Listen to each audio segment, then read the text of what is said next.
എന്താണോ? എല്ലാം പോയി. എന്റെ വണ്ടികളൊക്കെ അടിച്ചു പൊളിച്ചു. എന്റെ കുതിരകളൊക്കെ അവർ കൊണ്ടുപോയി. ആരെ? ആ കൗണ്ടർ. അയാളോട് എതിരായിട്ട് ഇവിടെ നിൽക്കാൻ പറ്റില്ല. ദേഷ്യം മുഴുവൻ പ്രിൻസിനോടാ. അയാളും ആളുകൾ ഇപ്പൊ ഇവിടെ എത്തും. നാളെ എന്നോട് എനിക്ക് ഇത്രയും നാൾ മൈസൂരിനാണെന്ന് പറഞ്ഞ് കത്തി വെച്ചിറക്കാൻ വണ്ടിക്കത്. വേണ്ട പ്രിൻസേ, അവൻ എന്തും ചെയ്യാൻ മടിക്കാത്ത. ഞാനും എന്തും ചെയ്യാൻ മടിക്കാത്തവനാ. അവൻ ഇങ്ങോട്ട് വരുന്നത് നമുക്ക് അങ്ങോട്ട് പോയി കാണാം. വാ.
ಎಲ್ಲೋ ನಿನ್ನ ಗೌಡ.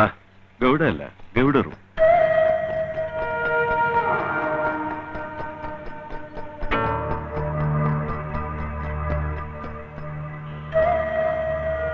ಏಯ್, ಇವನ ಕೈಲಿ ಇಲ್ಲಿ ಕಲ್ಸ.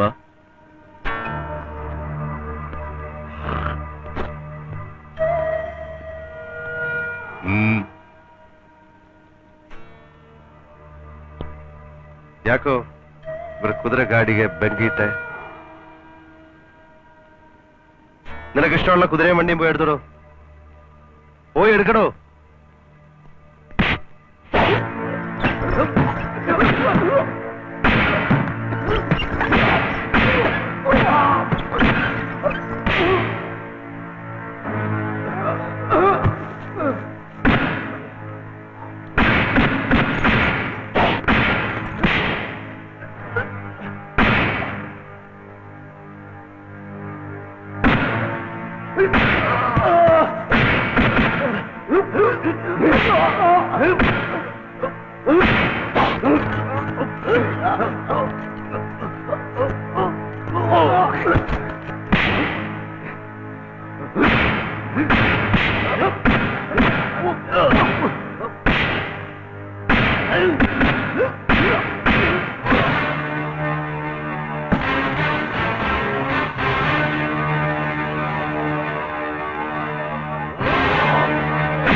ഗൗഡ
ಗೌಡ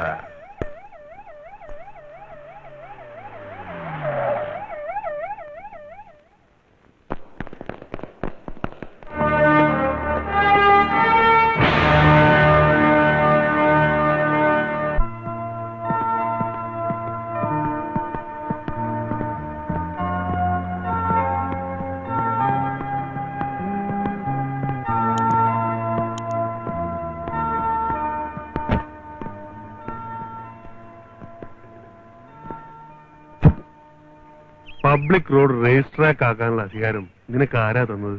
ആനയ്ക്ക് അതിന്റെ വലിപ്പം അറിഞ്ഞൂടെന്ന് പറഞ്ഞ പോലെയാ ഇവന്റെ കാര്യം. ഈ കേസും ജാമ്യക്ക് ഇത് എത്രാമത്തെ ആളാ? നിന്റെ കയ്യിൽ ഒരു കെട്ട് ബിരുദങ്ങളില്ലേ? അതിൽ ഒന്നിന്റെ വിലയെങ്കിലും നീ ഒന്ന് കാണിക്കും. നീ ഇനി എന്നാടാ നന്നാകുന്നത്? മൂക്കിപ്പല്ലി മുളച്ചിട്ടോ അതോ അച്ഛനെ അമ്മയെ ആദ്യം പിടിപ്പിച്ച് കൊന്നിട്ടോ? കടിച്ചു കീറാനൊന്നും വരണ്ട. ഗുണ്ടായസത്തെ ഗുണ്ടായസം കൊണ്ട് നേരിടാനാ ഞാൻ പഠിച്ചിട്ടുണ്ട്. നീ ആരാ? മൈസൂർ രാജാവിന്റെ മോനോ അതോ ബാംഗ്ലൂർ ദാതയോ? ഞാൻ ദാതയോ ഗോതയൊന്നുമല്ല. പിന്നെ ഭരതമേനോന് 3 മക്കളാ, 2 പെണ്ണും 1 ആണും. ഞാൻ പറയുന്നതല്ല, നാട്ടുകാർ പറയുന്ന. അല്ല, എങ്ങോട്ടാണാവോ? സ്വീകരണം സംഘടിപ്പിക്കാൻ പോവായിരിക്കും. മറ്റവൻ നാളെ ജയിലിൽ നിന്ന് ഇറങ്ങിയല്ലേ.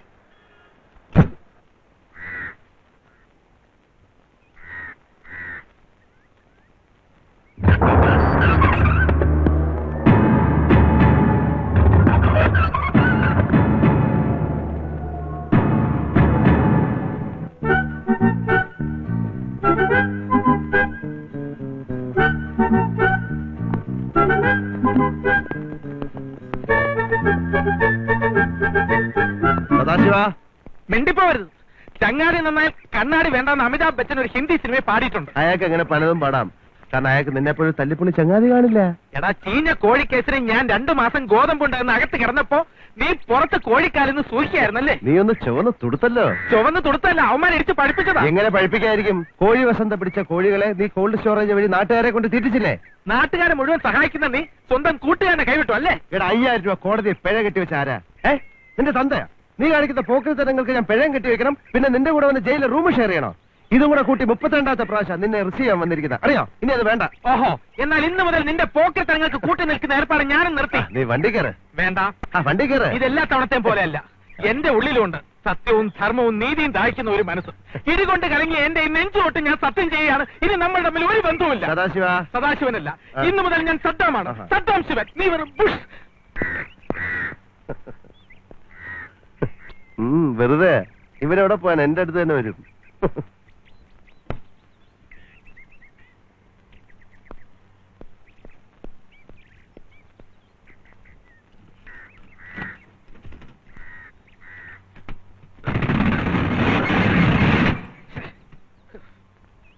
നല്ല റണ്ണിങ് കണ്ടീഷനിൽ ഓടിക്കൊണ്ടിരുന്ന സ്ഥാപനമാ ഈ പരുവത്തിലായി. ഉള്ള കോഴികളെല്ലാം അവന്മാരെടുത്തോണ്ട് പോയില്ലേ. പറഞ്ഞ പോലെ ഇതിനകത്ത് കുറെ മുട്ട ഉണ്ടായിരുന്നല്ലോ, അതും കൂടെ അവന്മാർക്ക് എടുത്തോണ്ട് പൊക്കൂടായിരുന്നോ? എല്ലാം ചീഞ്ഞ് കാണും. ശുഭലക്ഷണം. ഇന്നത്തോടെ തരികിട പരിപാടികൾക്ക് വിടാം. പ്രിൻസേ നോക്കിക്കോ, എന്റെ ഈ കോൾഡ് സ്റ്റോറേജിനെ ഞാനൊരു ഗോൾഡ് സ്റ്റോറേജ് ആക്കും.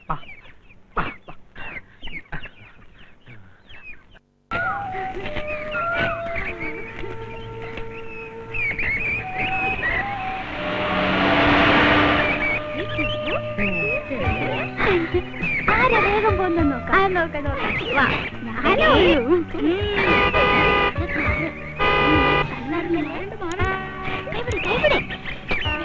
പിടിക്കണം.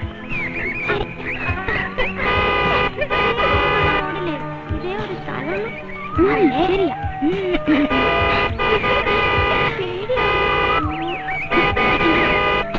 അയ്യോ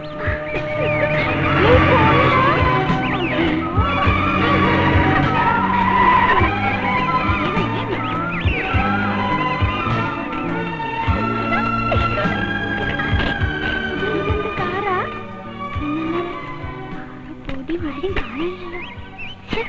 ഒരു വൃത്തിയല്ല ഇത് കാരണം.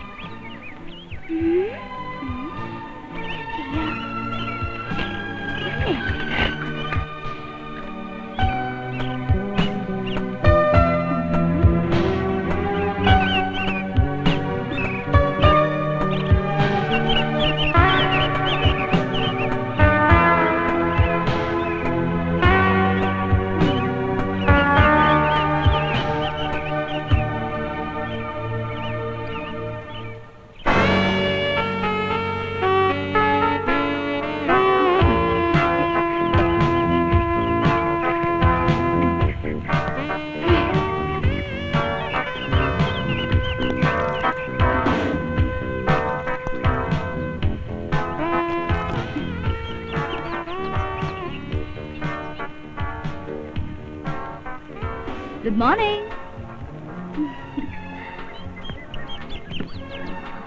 Very nice place. ടൂറിസ്റ്റ് ആയിരിക്കും, സീസൺ അല്ലേ? ടൂറിസ്റ്റ് ഒന്നല്ല, വട്ടി കേസാന്നാ തോന്നുന്നേ. എന്താ പറഞ്ഞേ? എന്താ പറഞ്ഞേ? ചോടയുണ്ടെങ്കിൽ ഒന്നുകൂടെ റിപ്പീറ്റ് ചെയ്തേ കേക്കട്ടെ.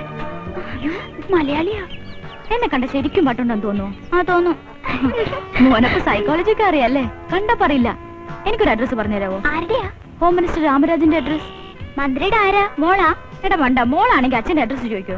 ഇവിടുന്ന് സ്ട്രേറ്റ് പോണം, എന്നിട്ട് നെക്സ്റ്റ് ലെഫ്റ്റ് കട്ട് ചെയ്ത് ഫസ്റ്റ് റൈറ്റ് പോയി ഫസ്റ്റ് റൈറ്റ് ടേൺ പോയിട്ട് പിന്നെ സ്ട്രേറ്റ് പോണം. സ്ട്രേറ്റ് പോയാൽ സ്ട്രേറ്റ് പോകാനേ പറ്റൂ, റൈറ്റ് പോണം. അയ്യോ മതി മതി, റൈറ്റും ലെഫ്റ്റും അറിയില്ലെങ്കിൽ പറഞ്ഞാ പോരെ. നിങ്ങളുടെ പേരെന്താ? ഞാൻ സിപ്പു, ഇത് പപ്പു, അത് Appu, Sandy. Okay, hi. Aunty ഒരു ഫോട്ടോ എടുക്കട്ടെ?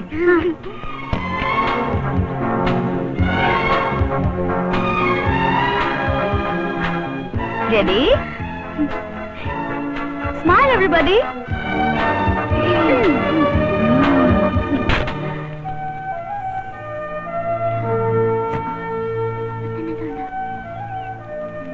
എങ്ങനെയുണ്ട്? സ്റ്റൈൽ ആയിട്ടില്ലേ? ഈ വട്ട് കേസിന്റെ പ്രസന്റേഷനാണ്. ബൈ. ചിരിച്ചിട്ടേ ഇല്ല.